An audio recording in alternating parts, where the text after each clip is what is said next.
Hosted by you/Raising Jack? I cannot, for the life of me, figure out why I feel this way, but all of my spidey senses are tingling about this woman. Here's a bit of the background. I, 40F, have an elderly mom, 70F, who has been ill for quite some time and is now on hospice. She was living in an independent living facility where all the residents were elderly people in apartment-style units. She had been living there for about 6 or 7 months and had made a few casual elderly friends but mostly kept to herself, or so I thought.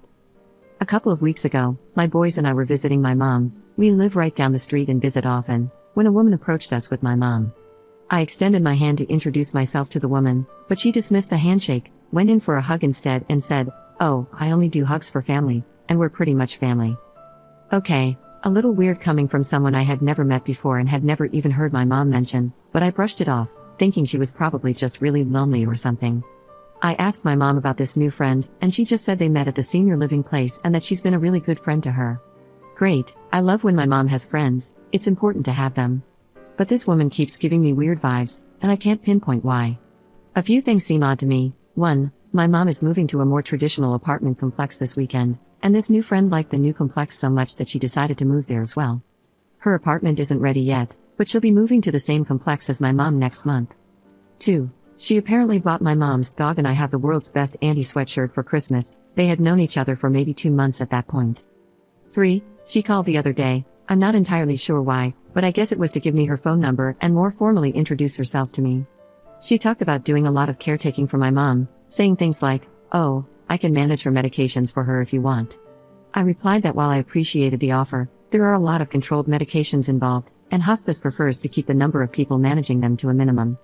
I also mentioned that taking on caretaking responsibilities for a friend can be exhausting, so it might be better for her to focus on just being a friend rather than wearing herself out trying to take care of her. She immediately went to my mom and made it sound like I was bad-mouthing her, saying things like how I think she's an exhausting person, etc.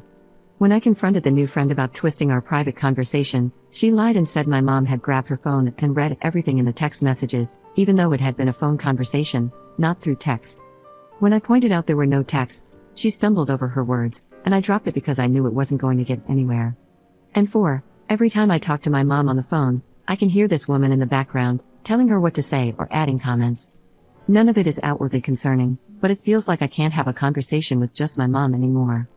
Now, I'm a very trusting person who generally tries to see the best in people, and while this woman hasn't given me any concrete reasons to doubt her intentions, in fact, she's been very friendly and polite in all of our interactions, I still can't shake the feeling that something is off. I sat my mom down yesterday and had a conversation with her about my feelings toward this new friend. She didn't get defensive at all but disagreed with me, saying that her new friend is just being kind by offering to help since she knows my mom isn't the most organized person and could use the assistance. I begged my mom to please be cautious, to take the friendship slowly, and to keep it strictly as a friendship, letting me and her actual family handle the caretaking responsibilities. Despite there being no changes in her medications, my mom has been more confused lately. She seems to me like she's over-medicated, but I only give her 1 dose at a time, and the rest is locked up, so that's not the issue. Just to be safe, though, since she's been more confused, I took her credit and debit cards to ensure no one can take advantage of her financially. Reddit, please help me figure out what this woman could possibly have to gain by coming between my mom and me if it's not about medication or money. I'm not sure how to do a background check or if it's even legal for just anyone to do. I did look this new friend up on a couple of websites, and all I found was that she has several also known as names, but nothing else. I'm willing to pay for a background check if anyone can recommend a good service. We're in California. Does any of this raise red flags for anyone else, or am I just being too overprotective of my mom? Oh, I almost forgot. I called one of my mom's oldest and closest friends the other day and asked if she had met this new friend and what her impression was. She said, "Honestly, I don't know why I feel like this, but I just get a bad feeling about her. I feel like she's up to no good." Hearing this made me feel a bit better, knowing I'm not the only one picking up on something, but now I'm even more unsure about what, if anything, I should do about it. Update 1 month 2 weeks later. Thank you so much for all the responses and heartfelt advice. I'm really sorry I've been MIA for so long after my original post, but it's been a lot to process. I needed to take some time to absorb everything and deal with the curveballs life has been throwing my way. Right after I posted last, I went to talk to my mom again. I explained my concerns, and she agreed to let me put 2 cameras in her apartment.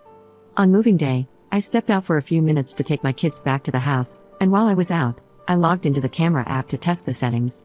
That's when I overheard my mom and the friend talking about me. It wasn't very nice, and it really felt like the friend was deliberately trying to drive a wedge between us. My mom, unfortunately, was playing right into it. The friend, I'll just call her Fran to make it easier, was gone when I got back to the apartment, but I ended up having an argument with my mom. I was crying, telling her how hurtful it was to hear my own mother participating in a negative conversation about me after everything I do and have done for her. She cried, I cried, it was awful. But in the end, I at least convinced her that Fran was up to no good. Mom agreed to create some distance between her and Fran, and she immediately told Fran that her behavior toward me was unacceptable, and all talk concerning me was off limits. Fran seemed to understand and blamed her behavior on a flimsy excuse that I didn't buy for a second. Everything was calm for about a week, until one morning I called my mom to check in, only to find out she was out running errands with Fran. When I pressed for more information, I discovered that Fran had taken my mom to the bank so she could obtain a new debit card. Fran was fully aware that I had taken my mom's debit card, with my mom's blessing, because my mom had been experiencing increased confusion and wasn't aware of who or what she was spending money on, but she had forgotten she had given me her previous card. That was the final straw for me. That night, I sent Fran the following text message: "Hi Fran, Mom told me about you both going to the bank today to get a new card, and I just wanted to let you know that I'm aware of it. I know my mom appreciates your friendship, but I do not appreciate you getting involved in matters that are none of your business. Mom and I have her finances under control between the two of us, and we do not need any assistance getting things squared away, no matter how well-meaning your intentions may be.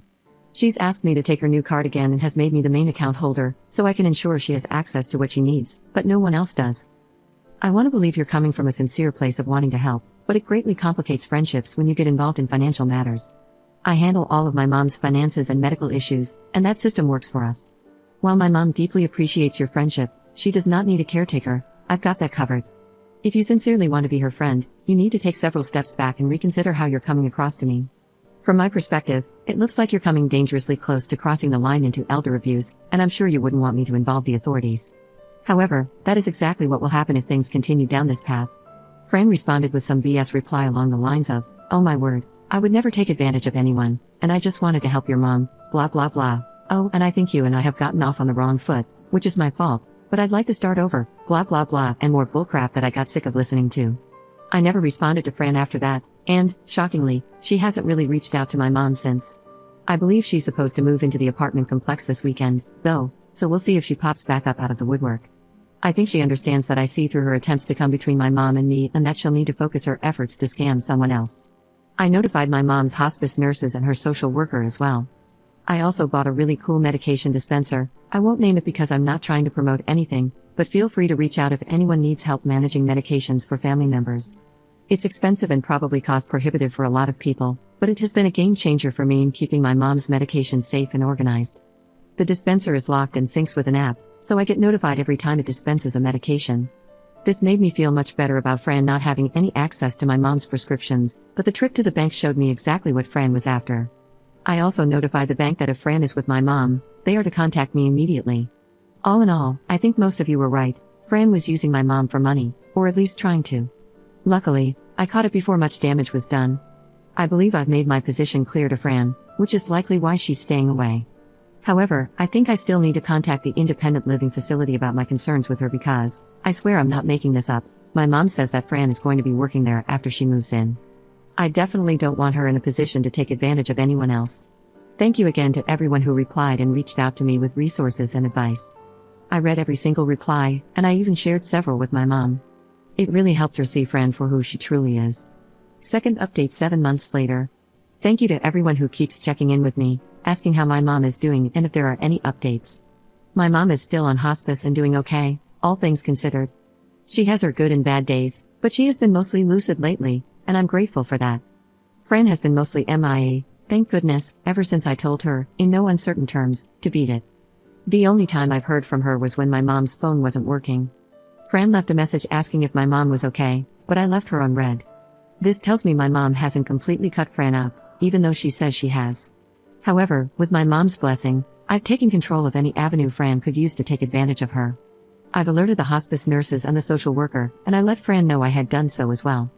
Thankfully, my mom has also made some better friends who live nearby and help keep an eye on her for me.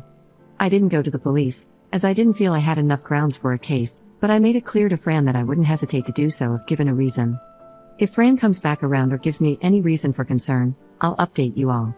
But for now, my mom is safe, I handle all her medications and finances, so no one can weasel their way in and take anything from her.